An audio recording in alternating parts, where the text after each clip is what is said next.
Morning. Good morning, everyone, and welcome to this edition of Namaste Tomorrow.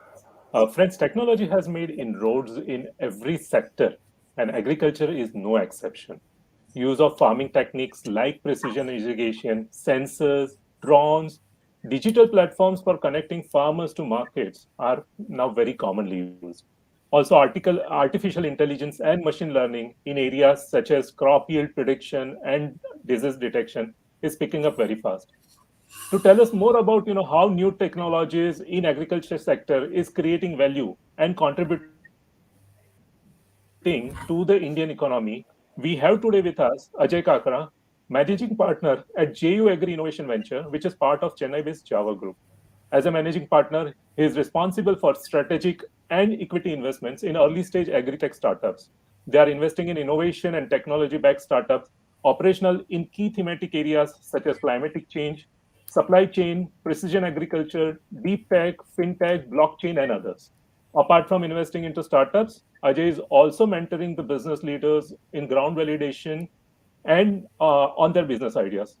He has a strong mix of experience of operational and strategic management consulting with a domain expertise in food and agriculture sector. He has experience of over 22 years in different fields like agri inputs, banking, and consulting across Asia and sub-Saharan region. Welcome, Ajay, on Namaste Tomorrow.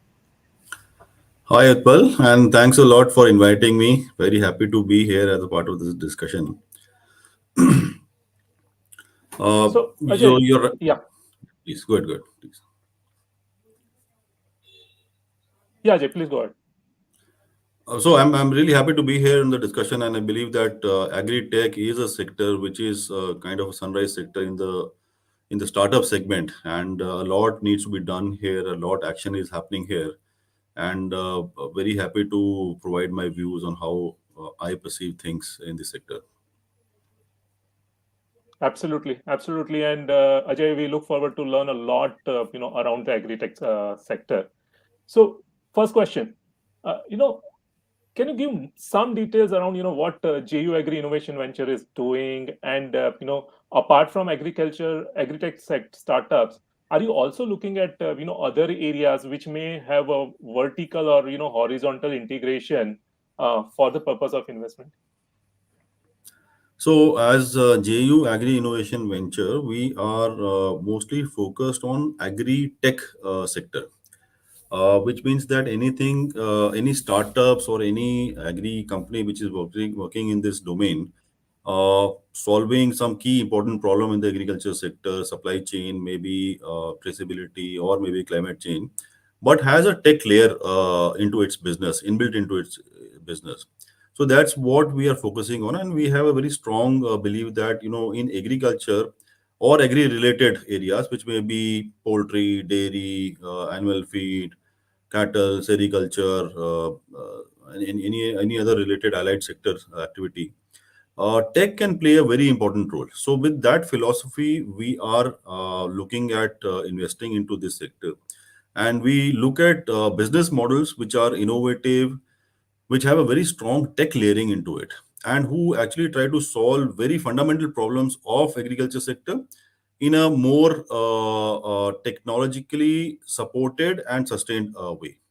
So that's what we try to look at. I mean, now business can be anything. It can be simple into supply chain itself, or a simple marketplace. But yes, if it is a tech-driven kind of thing, then we actually look at it from an investment point of view, and that's what we believe, that technology can do a lot of growth, and it can also bring a lot of disruption, and even acceleration. I would not use a word disruption, because disruption is very. I mean, it's a can be negative also, but yes, it can accelerate those solutions. So those kind of solution we are looking, and apart from that, we are also looking at strong, founders who actually understand that industry, who know how it works and how it can be taken up. But yes, to answer the question, I mean, we are focused more on agri tech part. We also look at allied areas, which would be related to agriculture, food supply chain, food distribution, other things, but primarily working in that domain, not beyond this area. Right, right. No, I believe this is really good insight on what you intend to do.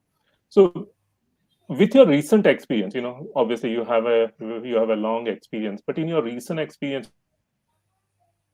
since the technology is evolving very fast in agriculture sector, any example that you would like to share, where you have seen technology playing a key role in agriculture sector? Well, I can share two examples, which will give a very clear illustration of how technology can transform things. A lot of people know that India is a very large producer of fruits, vegetables, but export from India has been pretty less. Uh, Other thing is that when you look at export markets, then we are mainly exporting to, say, nearby countries like Bangladesh, Bhutan, Nepal, other countries where the requirements are not so stringent. But yes, nowadays we find that people are looking at exporting to, say, European countries, to maybe US as an export market, and that brings to a very important thing that when you actually look at export, your entire thing has to be completely traceable. You need to have all the documents plus the product movement plus all the related things traced back to the field, and that is actually what I believe that how technology is enabling this segment by bringing in traceability solutions. There is a lot of ease on the people who are exporting. It actually maps out or records the entire transaction, the entire movement of product, entire movement of how or all the farm operations, right from that stage till it reaches the consumer. So it is a very good tool, I would say, for large organizations who are having multi-level supply chains. So if they have 10 levels of supply chains, it is very difficult for any organization to trace it back to first level. And traceability provides that ease, and it also has a very huge business impact also. In case suppose you must have heard that a lot of consignment gets rejected. So in that case, you know what batch is getting rejected and which one is not. The entire lot is not getting rejected. So whatever is the issue, you can resolve it through traceability, and that can also be helpful in terms of tracking movement of of the produce, and also the entire chain right from producer to the consumer. So that's one example which I believe that is helping out. In fact, EPIDA already has, which is a government agency, but they already have this GrapeNet and other things. And I see a lot of companies in the traceability segment which are coming up as startups who are supporting exporters, who are supporting growers in order to do a traceability in their produce.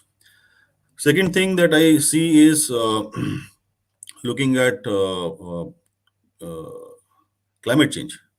So, climate change has not been a thing which has been which we have been doing in terms of agriculture. So we see now that there are efforts, there are startups who have been working around to develop, to rather quantify the carbon sequestered through all regenerative agriculture practices, and support the farmers for getting that benefit of the credits. So that's again, I would say that technology is enabling that. It was, 5 years or 10 years down the line, no one was thinking on these lines.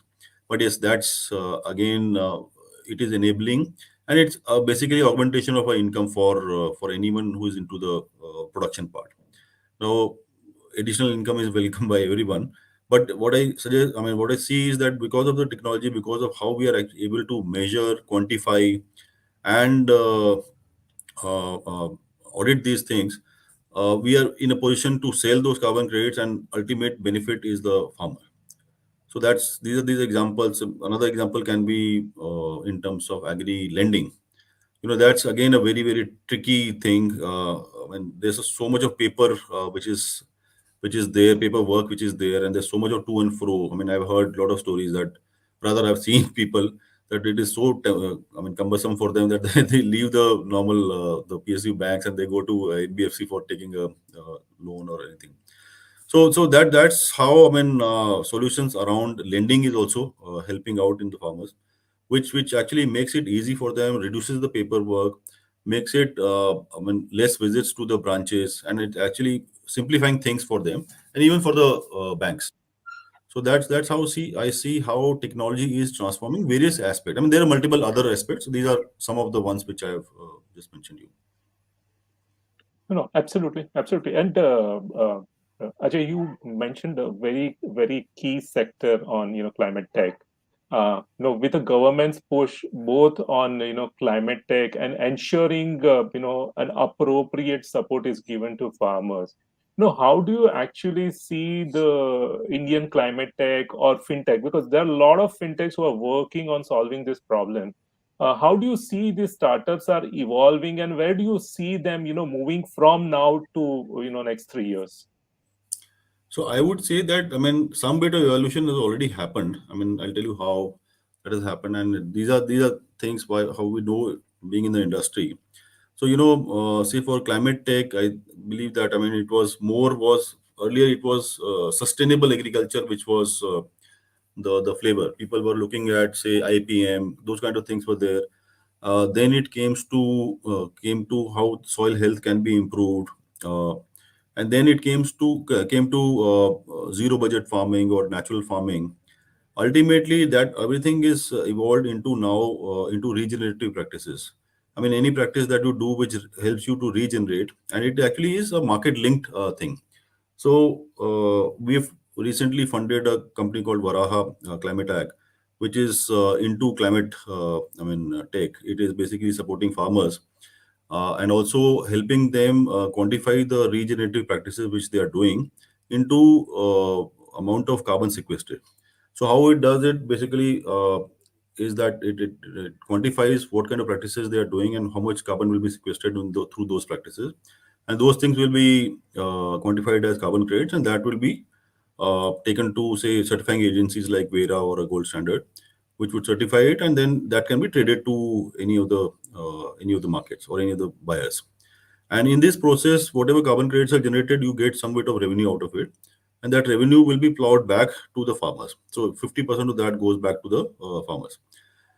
So I believe that, I mean, there has been inroads. People have actually gone to this stage where they've actually linked up farmers to the markets, and in between is the climate change, the carbon credit philosophy, and also uh, sustainability, which is coming into it. So I believe that these trend are actually a very good thing in the industry, and it can actually work out very well going ahead, because there's a lot of pressure on becoming carbon neutral, and a lot of people have committed to that. So and agriculture is a sector which produces, say, 18% of the total GHGs. So we have huge, I mean, this is globally, and we have a huge, scope here that can be tapped. I mean, there would be like multiple companies which would be required, but being a very technical and a very tedious subject, you need to have people who are experienced, people who actually know how to do that. So that's where I believe that, I mean, the scope definitely lies. And in Indian agriculture, say, maximum GHG is being produced by the dairy sector, by the cows. The cow dung produces methane, and that's the source of GHGs.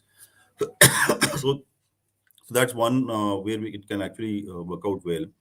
And I see a lot of initiatives being taken. I mean, people are trying to do, but I'm sure that it will mature to a level where it will be commercially viable and a very robust business model, and equally easy to implement on the ground.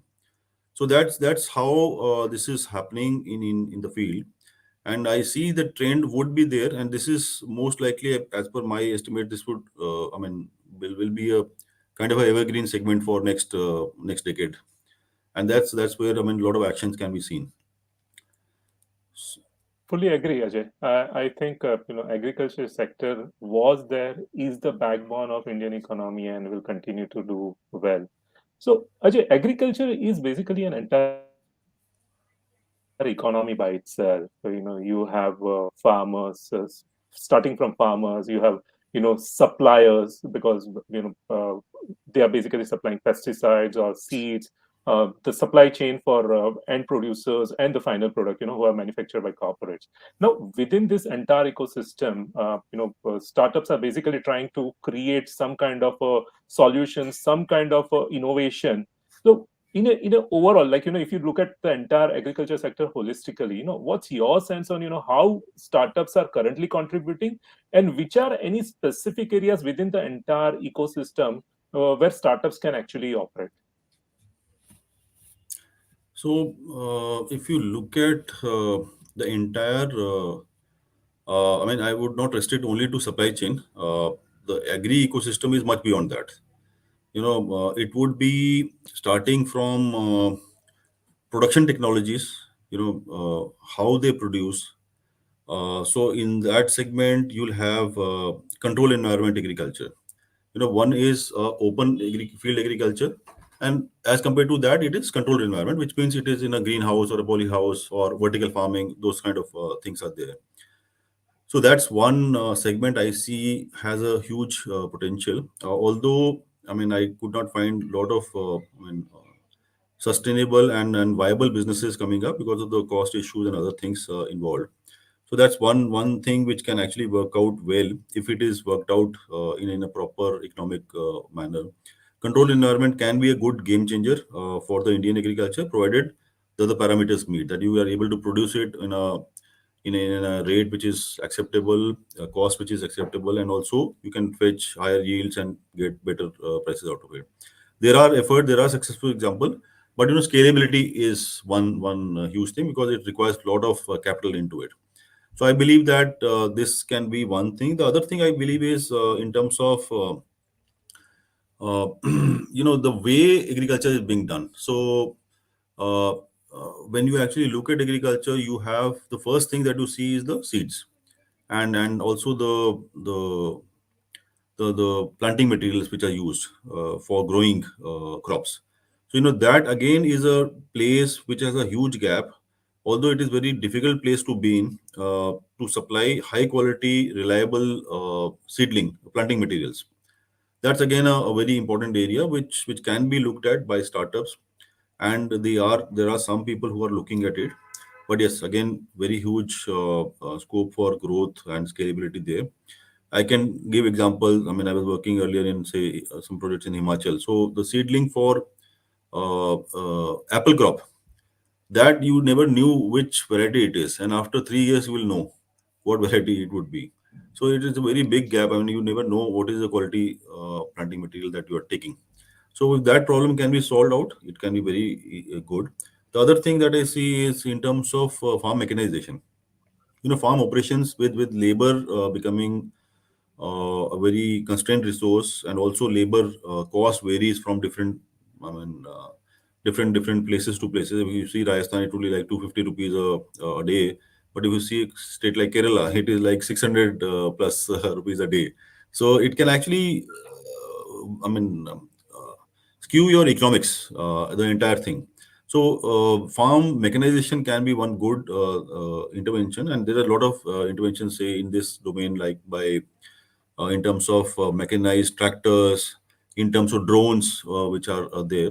It is definitely helping out farmers for easing out their operations. But yes, there is, some bit of improvement, lot of improvement which can be done in terms of spray efficiency. And but yes, there are, different benefits also. I mean, you end up through a drone spray, you end up saving 97% of water, and around 50% of chemical cost is saved. But yes, I mean, it would be applicable for foliar sprays, not for, say, fertilizers, which you will have to do manually. So there are partial solutions which are working out, and I believe that, slowly with technology evolution, the startups can actually enter into those domains also, and it can work out well. And there are all these things have actually yielded out positive results. The other areas I believe is in terms of quality assessment. Agriculture, if you see the mandis, I mean, the farmer brings his produce. I mean, it is like a heap of that thing is there. The produce is there. It has A grade also, B grade also, C, D grade also. So he doesn't get a premium for his quality. Now that needs to be resolved. That's a very big issue, very big challenge, and it's a long time, challenge, which everyone is trying to solve. Everyone understands, yes, it should be solved, but I mean, there's not a permanent solution which is coming out, and technology can play a very important role. I can mention one of the startups that we are trying to look at. It basically looks at quality of produce, and there are multiple more who actually assesses the quality of produce not through its external morphological character, but through internal things. So, how fresh is it, the meat of the fruit or a vegetable? How much it can actually, what can be the shelf life of it? So, those kind of things are something which is very valuable. And but yes, the technology needs to improve. So now the way you have, say, when you go to an airport, there is a metal detector. You just pass through it, and it will just tell you that you have a metal or not. So similarly, these kind of things can actually go to that level. You just pass the produce through that detector, and it will tell you, I mean, which one is good, which one is not good. I think that's something which can be very helpful for the farmers and also for the agriculture sector. If you can ascertain the quality, and that quality should be accepted by the end buyers. And that's where again, quality, if you're talking of quality, I mean, again, I'll link it to the export markets also. That's a place where, I mean, ultimately we can see a lot of benefits coming out.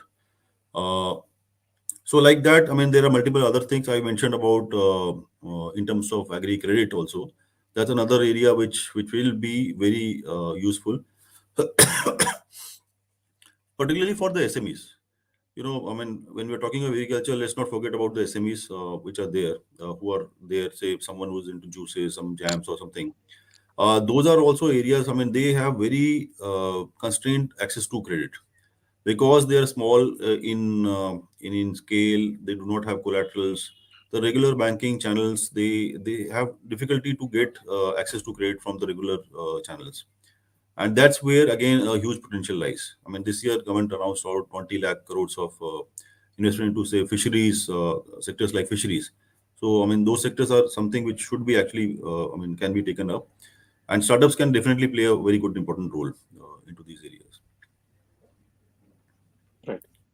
No, critical insights, around how startups can integrate themselves into the entire agri-tech economy. Ajay, my next question is, on the corporates, who are also playing an integral role in the entire agri economy.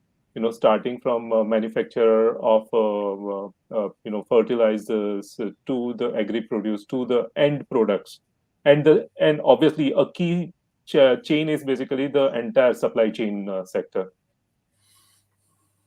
Mhm. So, where do you see the corporate innovation programs playing a key role? And, what's your thought around it?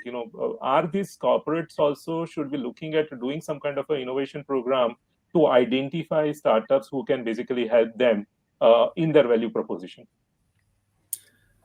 Yes, yes. I mean, I completely agree on that point that, startups, let's understand how the startups evolve. So it's basically an idea which comes to a founder, and the founders come together to develop a solution around it. Now, once that solution is developed, they try to smoothen it out through, say, a incubator or a place where they can actually look at improving the solutions. So they get technical input, they make a kind of a viable product. So MVP, which we call it MVP, minimum viable product. And then comes the role of the accelerators, which is basically supporting the startups to get inroads into the markets. And that's where their actual testing happens, and that's where they also face the real customers of their products. So if it is a biological product, so until unless they actually get validated through a corporate, so the role of the corporate comes in terms of validation of their products. And as JUAIV, we also look at, I mean, since we are also into, say, agriculture as a part of a group, we definitely validate those, any startup that comes to us. We try to validate those products through corporates, and that's a place where the corporates play a very important role. And I also see that it is more synergistic. Let's not take that it is antagonistic. It is very synergistic because a lot of startups can play a part of a supplier, a part of a service provider, a role of a service provider or role of a supplier to large corporates. And I see that corporates who have actually who are savvy with technology, who are actually going with the change, they are accepting this very fast because they know that, I mean, your business needs to improve. You need to have better cost economics. You need to have more efficiencies. Your delivery and your supply should be efficient.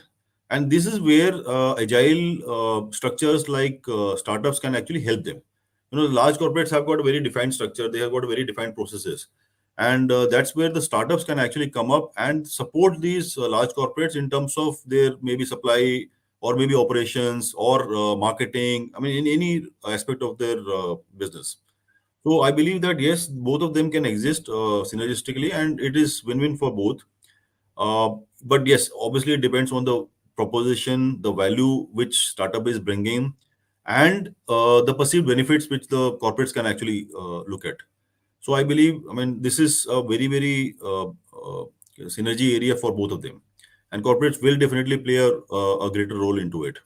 And I also see that right now it is like this, but yes, some of the startups might migrate into unicorns, and they can actually become large corporates by themselves. And then it will be a startup to startup. I mean, synergy will also be there. So I see that also. I mean, coming up, and I'm looking it in the field that a lot of startups are trying to tie up with larger startups. So someone who has had funding of Series C or D, so the other startups can actually become a supplier to them, or rather a service provider to them, and that's how the ecosystem is also evolving. So startup to startup and startup to corporate. That's also, I mean, in the play. Absolutely, and I believe it's becoming stronger day by day. So Yes. the entire ecosystem, the entire partnership, not just as you rightly mentioned, not just between startups and corporates, but between startups and startup, is also going very strong. Uh, Correct. Ajay, my next question, and this is something relating to the Java Group. Apart from agri-tech, Java Group has a presence in various other sectors. So as a innovation group of as an innovation part of Java Group, do you really look at other sectors as well? So startups in any other sectors, which also has some kind of a synergies in the other areas of business. Yes. So we are a very diversified group. We have presence in agrochemical. We got three companies in agrochemical industry itself. JU being one, the place where I am housed. Apart from that, Tagros and Tropical is another companies which are into agrochemicals. But beyond this sector, we are also present in, say, textile sector, in IT. So we have a large company called Prodapt, which is uh, a telecom service provider in IT sector, which is a company which has a presence across globe. And we are also there in, say, pharmaceutical company where we do formulations. We got Zipper India, which is into textile. So like that, we have different sectors that we have got presence into. And from a I mean, if you see investment point of view, yes, we are making investment into different sectors. But from a startup point of view, we are present more in the agri sector from a startup point of view. But yes, as a group, we are into all these sectors. We are making investment into those sectors. Right. So, Ajay, what's the plan for next 3 years? Since you're looking at agri-tech sector very closely, in terms of engaging with startups, what's your roadmap for next 3 years? So, our roadmap is pretty simple. We would like to, be instrumental for identifying key segments. So we have an investment thesis which looks at what are the key segments on which we would like to invest. So we're completely constantly scanning, and this keeps changing with from time to time. What are the key segments in which are most potential areas where we would like to invest. The second thing that we look at is how it is actually bringing value to the grassroots level. I mean, is it a business which is linked up to the core farming operations, to the basic grassroots level operator, which is the farmer or a rural person? Is it actually bringing something for them or not? The third thing that we look at is, more from the kind of technology which it is bringing, the solution part of it. So, as a roadmap, we actually look at all these dimensions, and we are planning to invest into specific segments which suits our investment thesis, and try to dominate, or rather to have a presence in that space, uh, in terms of as an investor. And we also have a very strong belief that yes, only investment is not going to help. I mean, people can write bigger checks than what we do. There are more, I mean, people having more money than us. So it is more about bringing insights of the sector. So coming from the sector, me and my team, we have been working in this sector for last 25 years. I mean, people from my team also have been working like that. So we bring a lot of insight, and this is what the startups need. So when we are talking of SMEs, I mean, they want to get validated in the field. They want to understand what is the challenges, because they're very good in developing the product. But the story, the journey beyond that requires some bit of support from different set of peoples, and we can actually be one of those. So our roadmap is that yes, we not only invest into people, we also help them build businesses. Building business is not a thing what means that, I mean, I'm helping them grow their valuation. I'm helping them to build a business, a core business around what they are doing, and that's what would be my success. you know Building a real business and taking it to a certain level of top line and a bottom line, that requires a lot of effort from the founders as well as people who are supporting him. And we believe that, I mean, someone who has a core strength, we can help them build that business and help them, or rather guide them. Obviously they have to do everything.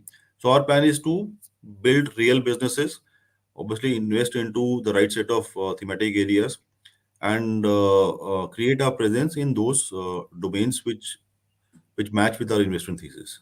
So that's how we are looking at it. I mean, obviously, I mean, as an investor, we can't cover everything, but yes, those specific areas which is the most potential, definitely we will be there into it, and we will keep investing into it. But yes, our investment entry would be at a very early stage. So we are an early stage investor. So we would be getting into the investment very early in the life cycle of the startup, which would be at kind of seed round, or where we have developed a MVP, or even before that. So that's where we see, and we're going to work on the fundamental strength of the business, the founders, and then try to support it to grow in that journey. So that's how we look at it. So, so Ajay, you mentioned one very critical thing, and helping startups building the business. I think so. What's your view on the same analogy in a corporate sector? Whether corporates also should look at building on their own, or helping or partner with startups to create the entire ecosystem. See, so fundamentally, by definition, a corporate would be an entity who has already achieved a certain milestone. It is running a specific business, and they are into the market. So that's what I believe the corporate would be. And my view is that, I mean, with changing market dynamics, it is becoming more and more, rather, it is becoming more and more important to have cooperative agreement, or other synergies with different other people. You alone cannot become a market leader until unless you have tie-ups, you have strategic partnerships, you have people who can support you in different areas of your business. So I see that, I mean, a lot of conventional businesses are also turning their heads towards startups. At least at a first sight, they're trying to evaluate them whether they are useful for us or not. I mean, this was not the case 5, 10 years before the today. They were not even looking at it. But now, with changing market dynamics, this has actually become a necessity. And I believe that going ahead, this would become very, I mean, important and also accepted. The core thing is acceptance. How much they are able to accept this. The the place where they stop looking at startups as a competitor, and they start finding them as more like a support. This will happen, and I also see that a lot of conventional businesses where you have the second, third generation people taking the reins of the business, more openness, more acceptance is there for a startup ecosystem. And I see that it will become more and more open, and more kind of a cooperative environment between the two set of entities. Right. Right. Thanks, Ajay. So my last question. What are your key takeaways, or what are your suggestions for startups in agri-tech, or the startups who are basically contributing to the agri economy? What are your suggestions? How they can basically connect, partner with corporate, and specific to JU Agri. Okay, so I'll first get on the pain point of the startups. The environment now is becoming a little tough for the startups for raising funds. That's everyone knows. After 22, I mean, I was reading through a McKinsey report. So in Q2 22, the investment in agri tech reduced 36% as compared to Q2 of 21. So, the funding is becoming tighter. It is becoming a little difficult for the startups to get. So, and I see a lot of founders also shying back from getting the funding also. So my suggestion would be that, I mean, there is a market correction which is happening, and that happens in all industries. It's not only in this industry. So you need to be very careful of how much runway you have, where exactly you need to go to the investors and get the money, because if you're too late, bootstrap startup may not be able to survive. So, so my suggestion is that in terms of businesses, I mean, we at least JU is looking at businesses which are profitable right from day one. You know, they have kind of a unit economics which is profitable. I mean, the days of GMVs are actually gone. Now investors are looking at very clearly the bottom lines. How can you actually sustain? The first question that we ask is, if you do not get the money, how much long can you sustain? So as someone who gives me an answer that was I can sustain any length of time because I am profitable. I mean, that's the kind of business I would like to invest into. And I think this is, I mean, I would be somewhat reflecting the mentality of a lot of VCs in this comment. Uh, so I would suggest that yes, I mean, if you have a right business model around it, so there's no need for you to, I mean, be afraid of these trends. Anyone who is successful, who is actually having a business which is profitable, who can demonstrate that, and who has a good line of sight, he will definitely get funding, whatever be the situation. So startups who believe in themselves, I would suggest that you should actually believe in yourself. Obviously, that's the way startup goes. I mean, but from a funding angle, I definitely suggest that yes, you should actually keep going till the time you get a right set of investor. But your business should be fundamentally profitable. Only then you are going to be successful in the long run.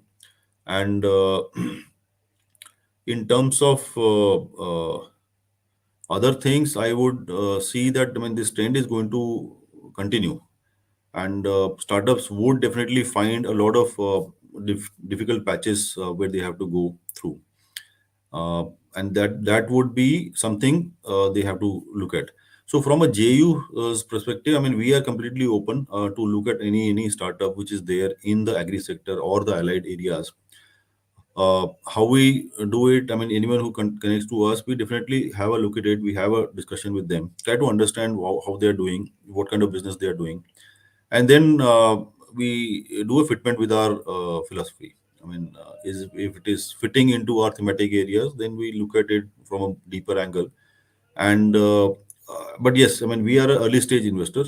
We look at startups who are at a stage where they're pre-seed or they're at a seed area, a seed round, and then we look at going with co-investors. I mean, we are open to co-investors also.